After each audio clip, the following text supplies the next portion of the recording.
Enter చేస్తారు, ఎవరు బాధ్యత తీసుకుంటారు? ఎన్టీఆర్ జిల్లా విజయవాడలోని దుర్గమ్మ పాలక మండలి భేటీ అయింది. ఈ సమావేశంలో పలు అంశాలపై చర్చించినట్లు పాలక మండలి చైర్మన్ బొర్రా రాధాకృష్ణ తెలిపారు. జూలై మొదటి వారంలో లడ్డూ తయారీ కేంద్రం అనుదాన సత్రం ప్రారంభించబోతున్నట్లు వెల్లడించారు.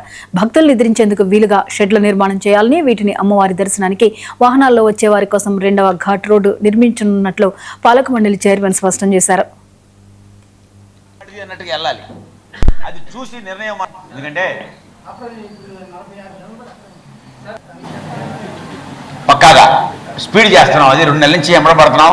కొంచెం ఇంజనీరింగ్ వర్క్ అది లేట్ అవుతుంది, కొంచెం ఎలివేషన్ ఇవన్నీ కూడా. అలాగే థర్డ్ ఇష్యూ అంటే మనకి పెద్దలు కానీ మాకు మన టెంపుల్ సిబ్బంది కానీ ఈఓ గారు మా అందరి కోరిక ఏంటంటే అర్జున వీధిలో మాకు సైట్ ఉంది. మీరు ఇప్పుడు చూసారు, అక్కడ లడ్డూ ప్రసాదం ఆన్లైన్ టికెట్లు అమ్ముతున్నారు.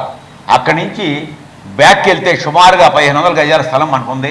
అక్కడ వచ్చిన వాళ్ళు నిద్రిస్తానికి కానీ ఉండటానికి కానీ రూమ్స్ కానీ, అట్లాగే పెద్ద హాల్ కానీ వాళ్ళకి ఏ రేంజ్ వాళ్ళకి ఆ రేంజ్, అట్లాగే అక్కడ బ్యాగ్స్ పెట్టుకోవడానికి చెప్పులు పొద్దున్నే ఎక్కడ స్నానం చేయొచ్చు అక్కడ నదిలోకి వెళ్తారు. అతి దగ్గరలో ఉంటుందనే ఉద్దేశంతో దాన్ని అక్కడ తీసేసి అక్కడ ఇవన్నీ కూడా రిమూవ్ చేసి అక్కడ నెంబర్ 1 కట్టాలి అని చెప్పి మరి మా ఆలోచన ఉంది. మరి అది ఒక మంచి ప్రాజెక్ట్ అనుకుంటున్నాం మేము. ముఖ్యంగా ఇందాక మన మిత్రుడు అడిగినట్టు స్కానింగ్ పాయింట్ దగ్గర ఒక సిస్టమేటిక్గా ప్రొసీజర్ ప్రకారంగా చేయమంటున్నారు. అది దాదాపు నేను వచ్చిన రోజు నుంచి కూడా ఆలోచిస్తున్నాను. ఇక్కడ అన్ని పరిస్థితులు, ప్రోగ్రాంలు, ముఖ్యంగా మనకు శుక్రవారం ఆదివారం ఈ క్రౌడ్ని బట్టి ఎలా చేస్తే బాగుంటుందనేది అది అధ్యయనం చేస్తున్నాము. అతి త్వరలో మనకు తిరుమల తిరుపతి దేవస్థానం మొదటి స్థానంలో ఉంటే ఈ యొక్క ప్రోటోకాల్ని సిస్టమేటిక్గా రావడానికి ద్వారకా తిరుమల మన మేజర్ టెంపుల్ అది మొదటి స్థానంలో కూడా ఉంది. కాబట్టి తిరుపతితో మనం పోల్చుకోకూడదు. ద్వారకా తిరుమల యొక్క మెథడ్ ఏదైతే ఉందో అది అతి త్వరలో మేము ప్రారంభిస్తున్నాము. దానికి అధ్యయనం చేస్తున్నాము.